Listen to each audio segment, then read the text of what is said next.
Happy Friday, and welcome. Today we are back with our Prove It conversation. I'm going to bring my guests on because today is going to be a treat. We are going to talk to a couple of EV owners and get some information from them about their experience. And we've got our resident group on here. We've got Miss Sagune from Cal ETC and Miss Larissa Wells from everywhere. This is every woman. I can't even tell you all of her titles because she's got a whole lot. There's a whole slew. I have to alphabetize them to keep them straight, and I can't right now. And then we got Lena, who is Happy Friday. Want to talk? Lena. Lena is my right hand and my girl and my cousin, my baby cousin. And then we have Miss Velma, who is an EV owner who we are so excited to have today. She's also my VP over at the the Greater Sacramento NAACP, which both Larissa and I serve on the executive committee, but we feel like it's important to bring the community into this conversation. And so Ms. Velma is here with us today. We have one more person that may or may not show up. I'm not going to call her name because I don't want to embarrass her if she don't make it. But you're in for a treat if she shows up because she has some really great information. So I want to kick it to Ms. Agune to give us some opening greetings. And then we're going to have Ms. Larissa kind of frame this conversation and why we're talking about what we're talking about and the importance of the community. And then we're going to dive right in and let Ms. Velma talk about her EV owning experience. I got a whole bunch of questions that I want to ask because I'm thinking about buying me an EV, and I know y'all got some questions too. So if you're watching, put your questions in the chat. We want to engage with you. We want to talk to you. We want to know what you're thinking. We want to know, if you're in the market for an EV or not. If you are thinking about getting a new car and hadn't even thought about an EV, put it in the chat. We want to talk about it, okay? So with that, Ms. Agune, let us have some greetings. What an introduction. Thank you, Selena. My name is Agune Kugo. I am the Office and Program Manager for California Electric Transportation Coalition and Electric Transportation Community Development Corporation. That's a mouthful. So Cal ETC and ET Community for short. Today we have a campaign, Prove It. So if you're joining Prove It, thank you guys. We'll be talking about electric vehicles, driving anxiety, and I'm excited for the dialogue today because I have a lot of questions as well. Awesome. All right, Miss Larissa, give it to us like only you can. But in the context of what we talked about before we started. Ooh, they put me on the spot. Hey y'all, happy Friday, happy Vrijdag, as they say in Dutch. That's all I got. Yes, used to date somebody that was Dutch. Yes. But anyway, I'm so glad that you guys showed up here. This is our third installment of talking about electric vehicles. Thank you, Ms. Agune, Lena, Selena, and definitely Ms. Velma Sykes for being here today. Yes, I am Larissa Wells of Visions One Equity and Policy, also known as VEEP. And I am also the Environmental Justice Chair for the NAACP Greater Sacramento Chapter 1060, just in case y'all don't know. By the way, we would love a lot of you all to come on aboard. But anyway, along with this, so let me tell y'all something. After the last one, I started really looking into, all right, what is it going to take? Now, last time, y'all know, when we was here, we had a little discrepancies going on as far as, the Clean Cars for All and the website being up. And there's a lot of talks. And last week, we want to thank everybody because it did make a difference. And so we're back here today. Today, we're going to talk about the benefits, the joy, the pros, the cons of driving an electric vehicle. And Ms. Velma Sykes actually was a part of the Clean Cars for All program. So what I'm going to do is I'm going to turn it right on over to Ms. Sykes. Ms. Velma. Well, thank you. Thank you, ladies, for having me. Thank you guys for this conversation. This conversation, I believe, is a very important conversation, especially given the fact that all cars in California, sold in California after the year 2030 will be non-gas powered cars. So you won't be able to buy any gas powered cars after 2030. So we as a community have to get on board. We have to get on board to this electric vehicle thing. And I think we not only should, but I think we want to, especially given the prices of gas right now. I am so happy that I bought my electric vehicle at this time. I love that I don't, I mean, mine's a hybrid, so I can still use gas, but I don't have to. And Mhm. I don't. And I'm so happy about having that opportunity to just keep passing the gas station, wondering, it's, I can go weeks without stopping at a gas station. And, I was stopping at the gas station almost every day in the job that I do and the things that I do. I drive a lot. So this has been a wonderful experience for me. However, I am here to talk about the challenges as well. Can I interrupt you for 2 seconds? Yes, Because ma'am. I want to bring on my girl, Miss Regina Wilson, who Oh, is yeah. also turn your phone this way so we can see your whole face.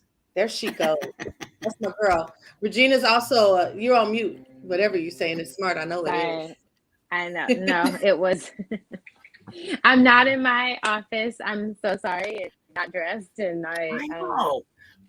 Regina, she I did me know. this. I'm like looking at this, and I'm in a weird space. So I'm trying to figure it out. Like I don't even have a place to really hold my phone well. So hopefully I'll be able to share my experience with the EV, and yeah, hopefully I'll be helpful. Okay, so I'm gonna let Miss Velma tell us about her experience, and then you can piggyback off of that. Okay. Sorry, Velma. Sure. No, not a problem at all. Hi, Regina. Anyway, so I wanted to Okay. get back to what, again, I think it's a great, I love my vehicle. I'm happy that I bought it. And, as a community, Black people have always been about the environment. You know, Marvin Gaye spoke about it. Yes. We've always been about saving our planet and doing what's best for the environment. But we need help in making sure that we are able to do that. Like I said, I bought my vehicle. I was able to get it through the Clean Cars for All program, which was a great program. Too bad not a whole lot of us knew about it. By the time I found out about it, it was days within closing. My application almost didn't make it through. But even with days until clothing, I tried to share it with a few people that I could, and given this time frame that I had. But again, I'm happy that I have it. However, we've got to find more places for us to be able to charge our vehicles close to either where we live or play, shop, or the things that I see them in other areas in those types of places. So I know that it's not a new concept to do that. We just need to do it in our neighborhoods as well.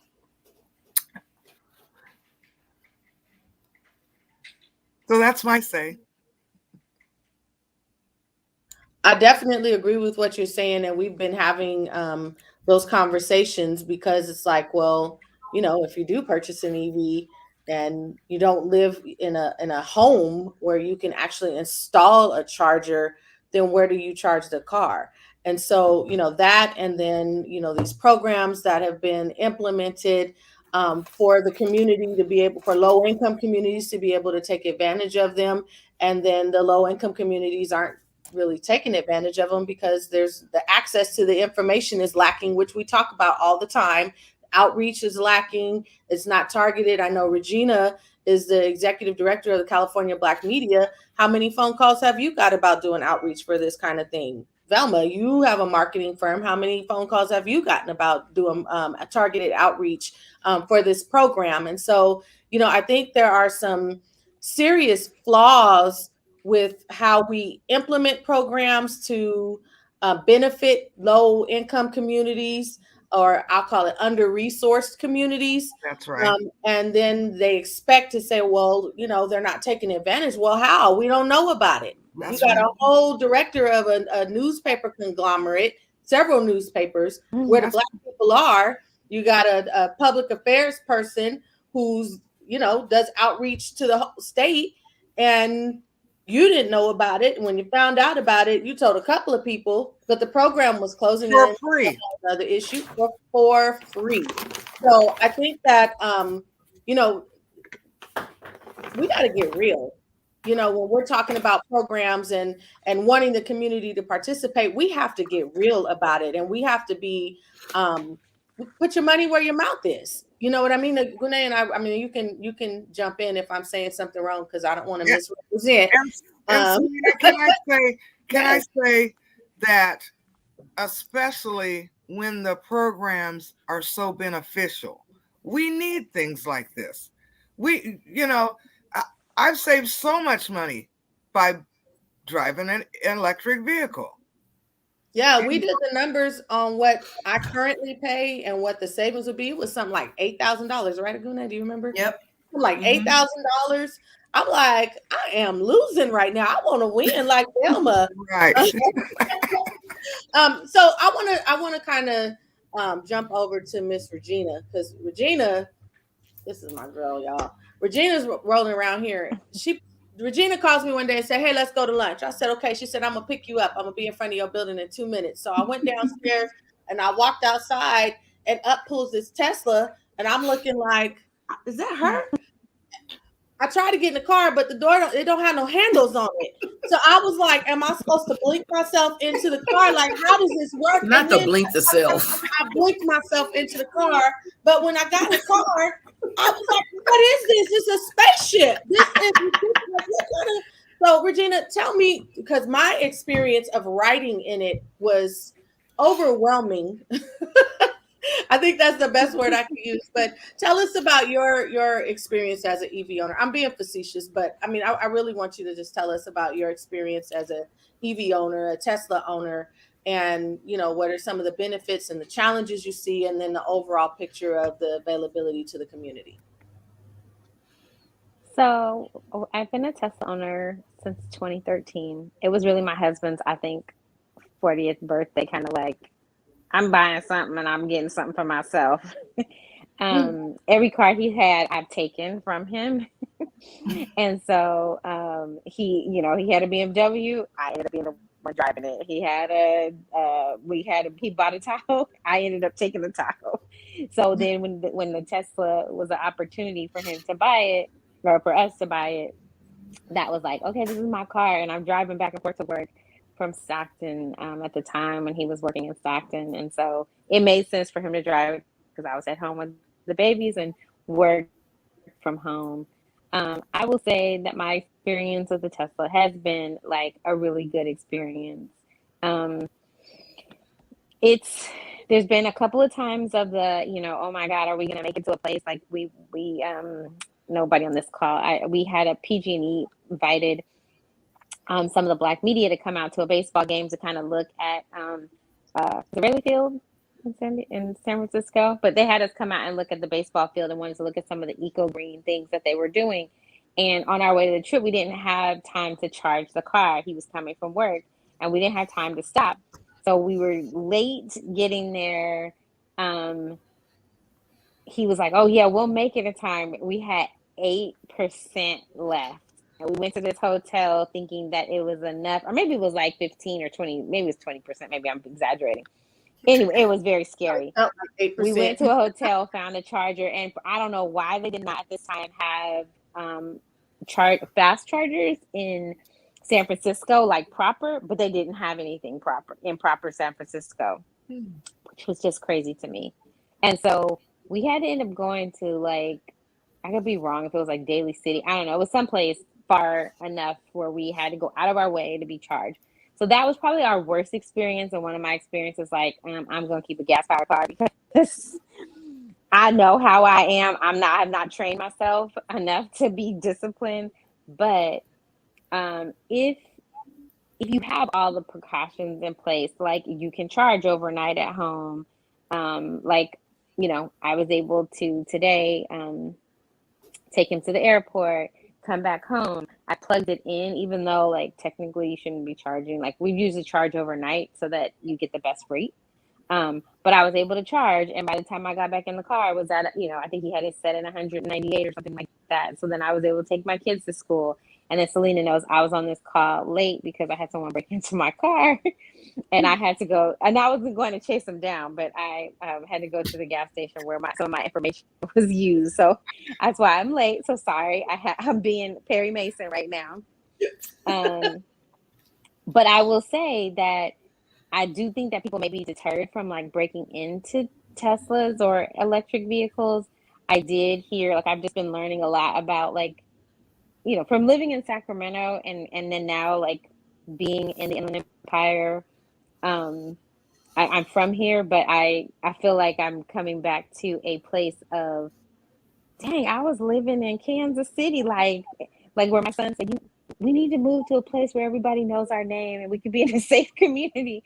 And not that where we were wasn't safe. It was where I parked in a downtown area where my car got broken into. But I was hearing, like, for you, Velma, I would be extra careful because I've heard that if you're driving a Prius, those cars are being hit for the catalytic converters. And so you may be able to put something on there. I didn't think, like, if you're all EV, like this whole thing has made me think, like, well, dang, maybe I need to be, maybe I need to switch out of my Tahoe. It's been paid for, so that's the only reason why I'm holding on. But maybe I need to switch out. Maybe I need to go all electric. And then maybe there is a safety precaution that people would be less likely to break in.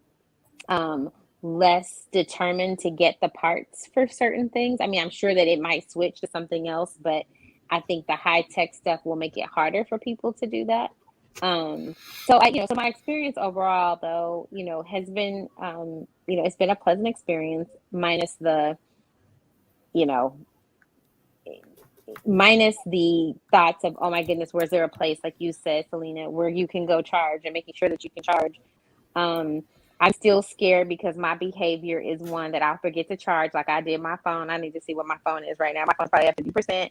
And so, you look at it and you're like, it's going to take a discipline and a mindset change in how you operate.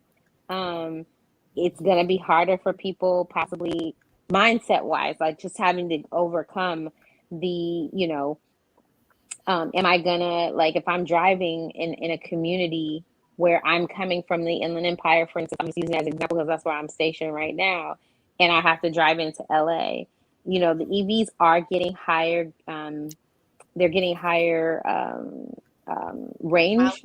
And so ours is older, so we don't get as much range as, a newer one. But we were grandfathered in, so we don't even pay, like, we don't have to pay for charging. We lost our ability, unfortunately, to be able to drive and carpool, even if it's only one person. But that's because there's more EVs on the road. But, we are grandfathered in anyway, and we don't have to charge. We don't have to pay for charging now. I think that's a good what you're talking about. And Larissa and I, we found this when we were introduced to the website evlife.co. And it kind of does help with like your planning purposes. It'll tell you, like, and I'll pull it up in just a moment, but it'll tell you, like, yeah, I know I needed to learn how to multitask better. But it'll tell you like how I've got it on mine if you need to. Oh, well, did you share your screen? Let's find out. Yeah. But it'll tell you like what kind of charging, like you can use the regular washer and dryer volt charger as opposed to, I think, the 240 volt charger, how long it'll take to charge the vehicle. Okay, I'm gonna add it right now. Okay. So it'll tell you like how long it'll take to drive or to charge the vehicle. She'll scroll so you can kind of see some of that stuff. But I found this to be like a really good tool. And then it'll also tell you about the different incentives and rebates that are available, which I think is a pretty big deal. If you're in the market and you want to see, just about how much you would spend or what's available to you, this is a great tool to use to do that. And I think it also has a trip planner on there where you can put in there like how long it's going to take you to get there. um, I do want to pose a question to the group, and that is why. Well, I know that typically we're not EV drivers or EV owners, but do you think the lack of charging stations in the community is Yes. kind of a contradiction to where we say we want to be? And I'm gonna direct that to you first, Larissa, because you're the urban planner of the group. um, I'm sorry, ma'am. Can you repeat the question? no, I don't remember it. No, I'm saying the charging stations, the lack of charging stations in communities of color. Do you think that it's kind of a contradiction to where we say we want to be in 2030? We say, well, we want to have more electric vehicles in the community, but there's nowhere to really charge them. So, do you really want to have electric vehicles in the community? Do you really want to do that? So, I know there's some places where they're putting them in, but it wasn't like it wasn't well thought out. You know what I mean? So why do you think that is? Well, you know what? Government is a peculiar institution. We must realize that we're still dealing with systemic racism. Systemic racism is in absolutely every facet of life that we happen to endure. And I do say endure. Many times, the notices are given out at an obscene time where many people of lower socioeconomic neighborhoods, poor and Black people, I'm going to speak about Black people today because we always left behind. The information is just not there. So let me say this. That's why it's utterly important for us to be on things like this. And I say this all the time. Number one, going to 2030, Velma already said ain't gonna be no more cars with gas. So why we have and I'm gonna tell you something else, what's not gonna happen. We're not gonna have these incentives. We're not gonna have the incentives. Okay. So the website that I just pulled up happens to be the evlife.co .com. No, that's .co.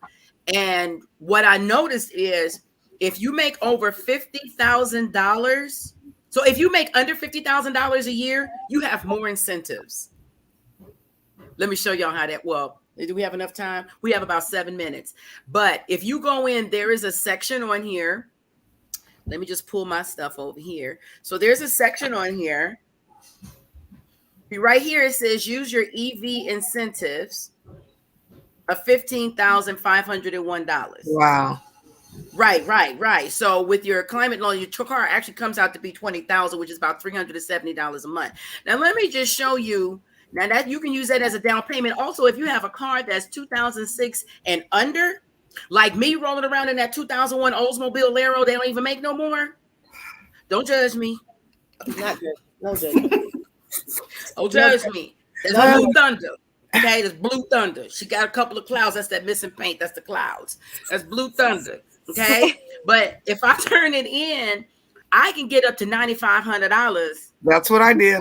But you can't turn it in right now because the program is not available right now, and so and then that's another thing. But that's what I did. Information, I know, and that's why you're on here, because I wanted people to know that the program actually is available, and it was available, and it does work. There's somebody who took advantage of it. But what I want to say is the marketing of all of it. That's right. Is problematic because like right now we're talking about turning in cars and it's not available. And who would have known that the program wasn't available until you logged on and saw the big red box that said check back later or not taking applications at this time. Nobody's giving that information. And then we keep saying, well, there ain't gonna be no gas cars by 2030. Well, I had a very informative meeting with CARB last week, and it's not that there won't be gas cars in 2030. You just can't sell new gas cars. Right. That's in right. 2030. So That's we right. have to be careful about how we're talking about things because, and I'm not talking about you, Larissa, I'm talking about just the way all of the information is being put out because we're inciting, not we, they are inciting a fear and a panic in people that really it doesn't have to be. It drives up sales is what it does. Right. You want to say something? Meanwhile, we're still Well, back and here what's trying to figure out if we it's can get through that smog or not. right, I'm just saying. and Selena, what's going to happen? You know, what you also see happening, right, with just that very word, the way you have to kind of like word things.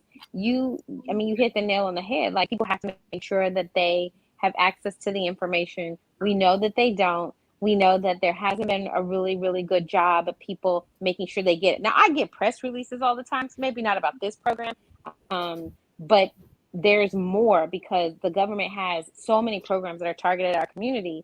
And I always tell people, just don't Juneteenth our community because that's what happens. That's right. This is a Juneteenth moment. When you take Yes. away information from us, you have Juneteenth us. That's right. So anyway, I just Oh, wanted give to me a say that. T-shirt. Don't Juneteenth But me. but Mhm. as Regina's speaking today. on where you know they give, you know, she gets the press releases. Do you know that?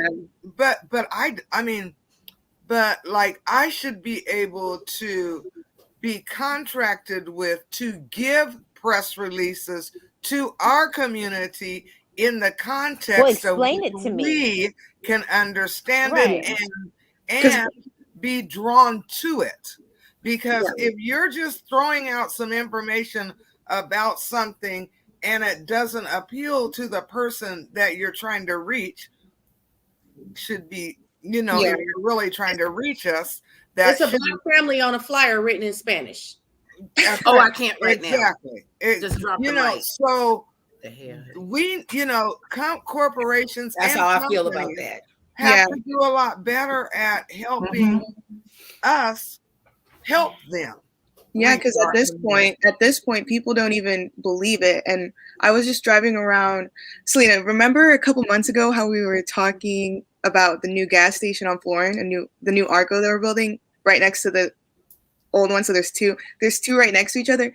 And I was on driving down Florin again, and they're building another gas station. So like, what message does that speak to the community that they're continuing to build gas stations that were supposed to be 2030 electric? I have not seen, unless someone can point me out an electric vehicle in South Sacramento. They're all in Elk Grove, and we don't live in Elk Grove. We live in I live in South Sacramento, and I want to see it within my own community, which I don't even see electric vehicles. You know what it's saying? But what it's saying, I guess, too, whenever you say that, it's a gune, right? A gune, what I think that what I really believe it's saying is, haha, the joke's on you. I keep raising the gas tax because it will be raised indefinitely. So this last time around, it tied to it inflation, and therefore the gas tax will be raised. The gas tax will be raised in tying it to inflation. So we have people. Sorry, did I freeze? So what you're gonna see is everybody who does not have access. It's not easy for them. They are going to be the ones paying the brunt of it. Yeah. So, you know, we are actually running out of time. And I want to thank Miss Regina Wilson and Miss Velma Sykes for coming on. I really wish, I always wish that these could like go an hour so we can have some more time. But, you know, my question in my mind would be, so what are our next steps? We know the problem. Okay. I'm just not good with staying on the problem. So we know the problem. What's the solution? So could the solution be that we need to raise our voices to, let's say, CARB or whomever? Or who do we reach out to in order to get our voice across and so that we are heard? So, you know, we're not going to disappear from Sacramento like we disappeared from San Francisco. Yeah. You know what I was thinking about? So we need chargers, we need more information, we need all that. Right. Make some noise on this call. So we've got a program manager that's like, hey, there's a problem. How do we fix it? And so she gets connected to me. I'm like, okay, well, let's put it out. Let's get our community involved. Let's talk about this. And now I'm connecting with Regina, who's like, I got a whole group of newspapers where we could put this information out. And not only do they have papers, but those papers have followings. And some of those people, they've got social media. They are actually connected to the communities where those papers are. And then you got Miss Velma, who is a veteran public affairs and communications. I don't know what to even call you. She's just everything to me. But you've got Miss Velma who's out here, and she's got this she's got this skill set and knows how to communicate with the community. And then Larissa's a whole teacher and an urban planner. Look at what we have on, and Lena's just everything else. So look at what we have on this call. We got a whole lot of Black girl magic. Yeah. This is a whole, we need more. We need the backing. We need more organizations spreading the word. It doesn't. It can't be one organization. It can't be two organizations. So we need the backing of our multiple organizations giving this type of outreach. We need billboards. We need to start seeing the transformation going on in our communities. How am I going to feel is real if I don't even see it with my own eyes? That part. Oh, Lena ain't said nothing the whole time. Okay, with the closing remarks though. So wait, is Lena with Carb? Is Lena with Carb? No, Lena's with me. You're right? Okay, so we gonna go to Carb, and we need right. Carb to actually work to make sure that they carve their. We need to look at how many programs that they're gonna have, and we need to have input to ensure that the RFP process is written in a way that takes into account all the things that you said. And I was grateful enough to put a team together that won the Secretary of State's voter education campaign. And I must say that it allowed us to kind of start a blueprint on what it can look like if you bring in teams of outreach. I felt like we should have done way more with community-based organizations, but it was a full media campaign. And we did that. The billboards, digital, print, TV, radio. It was and I do community engagement, just FYI. And we worked on that community engagement. And the way we had to do it, I brought Selena in to even work with some of those local publications to help do broadcasts for those that don't do it. And so I think that there's an example for us to be able to help CARB understand how to create a successful outreach campaign. And I think that they can look at the Secretary of State's RFP process that they use to be able to allow us, or any successful firm, to go after a business to help make sure that they're targeting and reaching African Americans about this very important issue. Well, all right, today. So like that was good. Maybe we can talk on our next one about next steps. Well, I truly love this talk, everyone.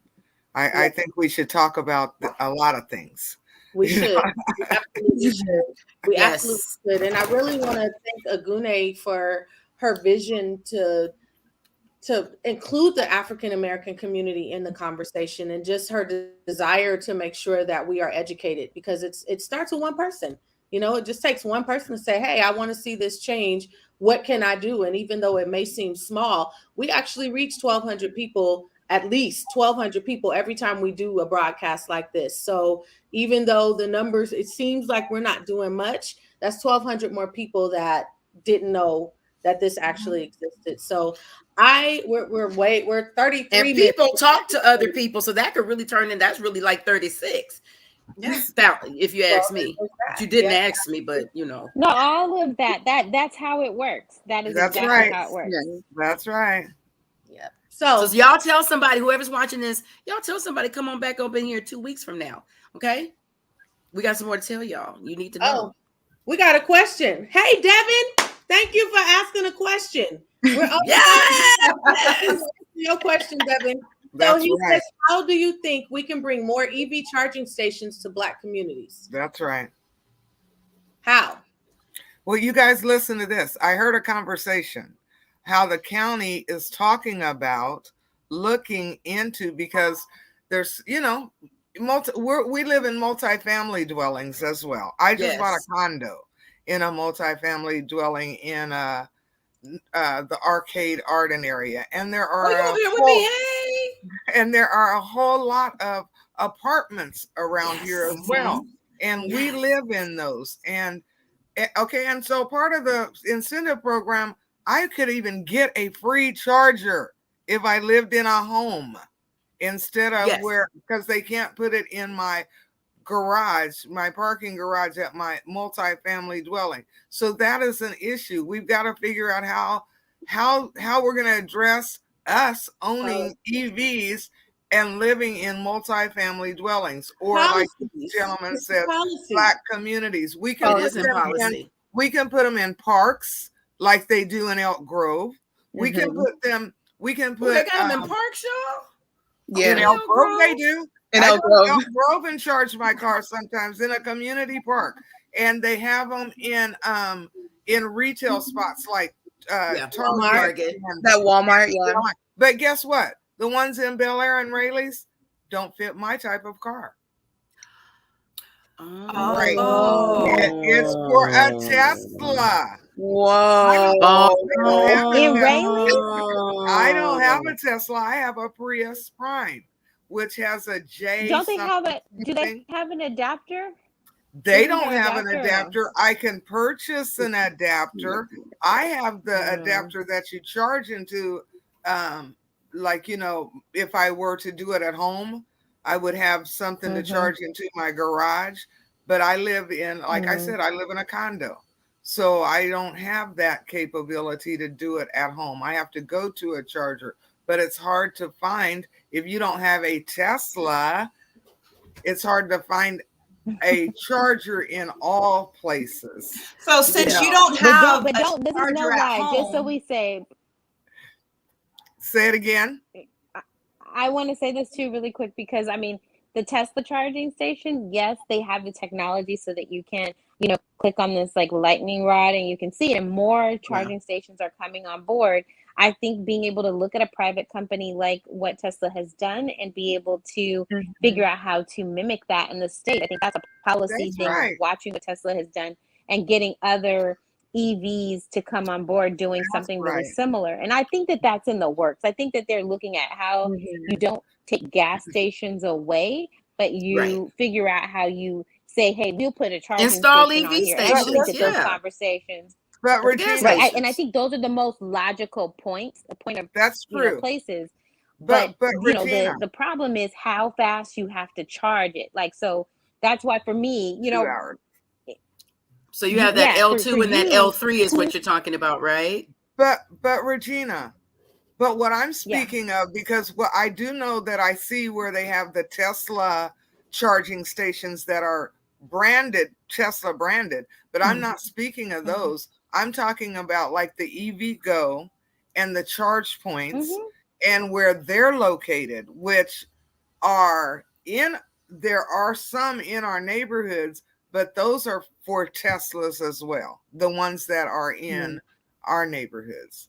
And we May I add something? So Tesla mentioned that, well, and I saw in an article that Tesla within the next couple of years, I know that's not has anything to do with now, but in the next couple of years are making an EV car that's like $25,000.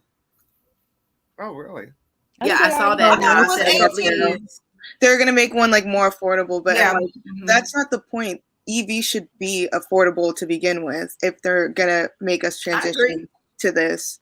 Like, they shouldn't have to make like a cheaper version. I know that's what they do now with gas cars, but if they want everyone part of this transition, there needs to be a standard one that everyone can afford. Just like there should everybody's not going to still be able to afford a $25,000 a year car, even if you are spending gas or whatever.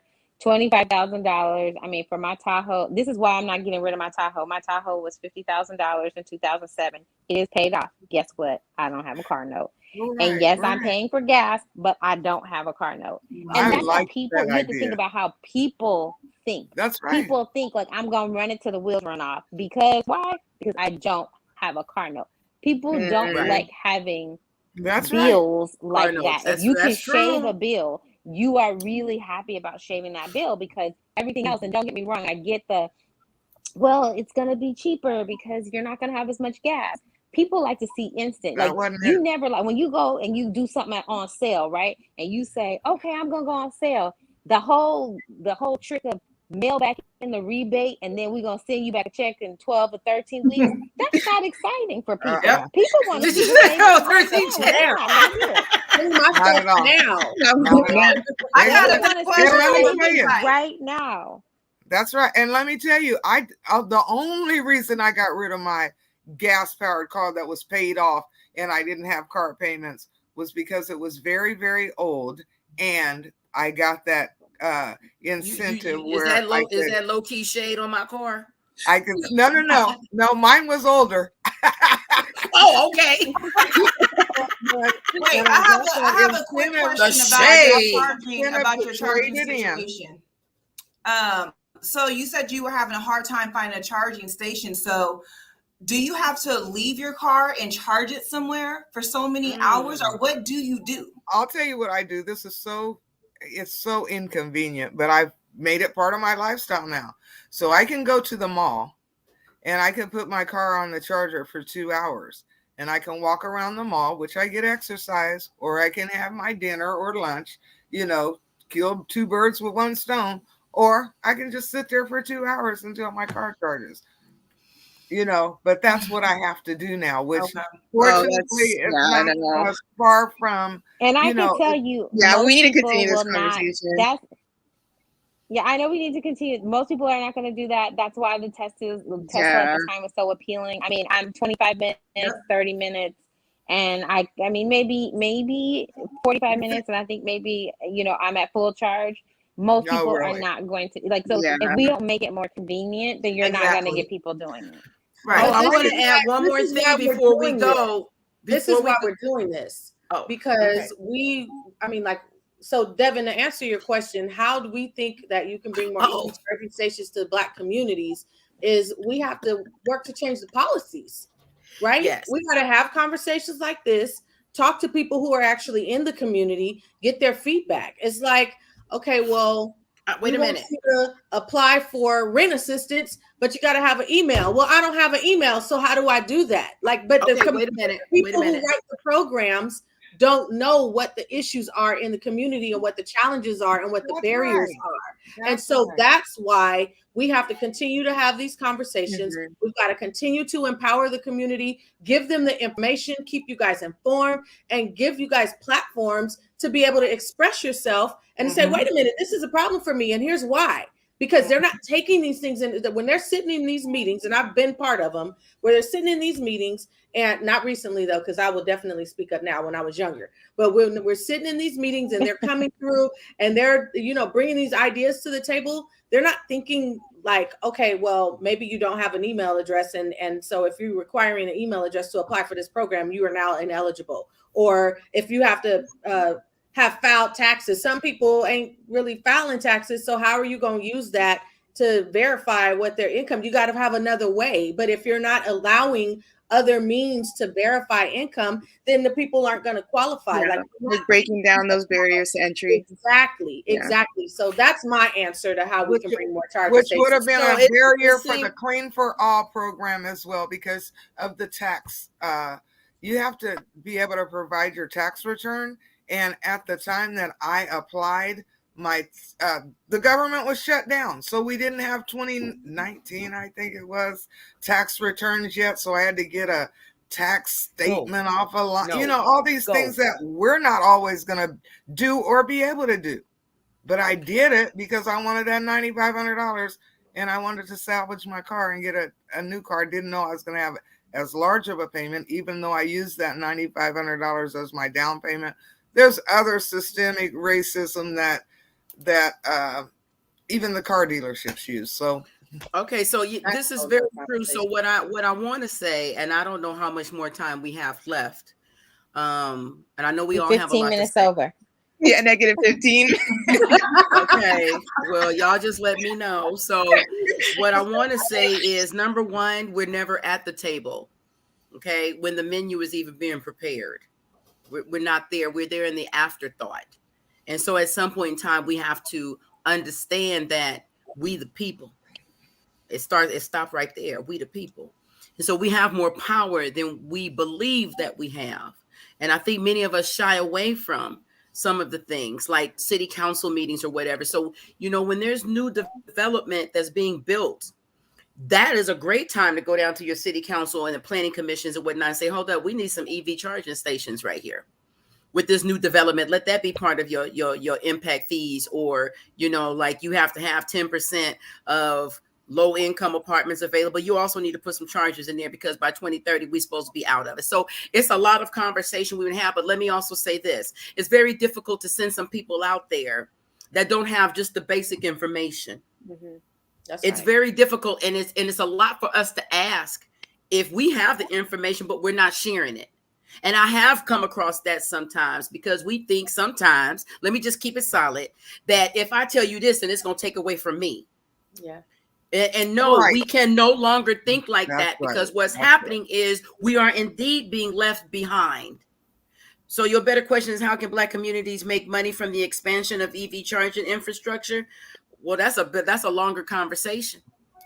That's a big conversation. And guess what? That's a great conversation for us to be able to sit around a round table and figure that out. One person and one entity is not going to have the answer. This is long withstanding systemic racism. It is in everything. I cannot repeat that. More. If I had 1,000 tongues, get what this is. It's in transportation. They want to keep us on the bus. How many of y'all want to be on the bus? I ain't getting on no funky bus. I'm not. Okay. It's a lot of things going on the bus.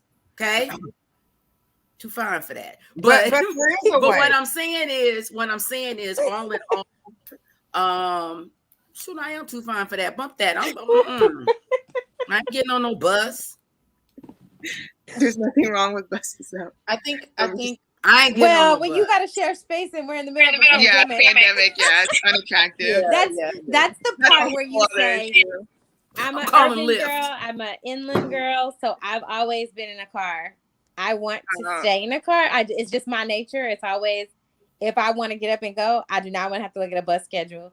But I didn't mind when there was Uber. I didn't mind Uber. Some ride sharing. I know people will be mad about that, but I didn't. When I say Uber, I didn't mind a system like that. Meaning, if there was a transportation system where if there's not parking downtown Sacramento, we all know that parking downtown Sacramento, I've got my fair share of tickets. So I always would have loved being able to have somebody pick me up, take me where I had to go. That's great. But I love this guy's question, you guys. Yeah. But but to answer his question too, really quick, pay attention to the RFP process and develop a business plan. See where the needs are and go after them.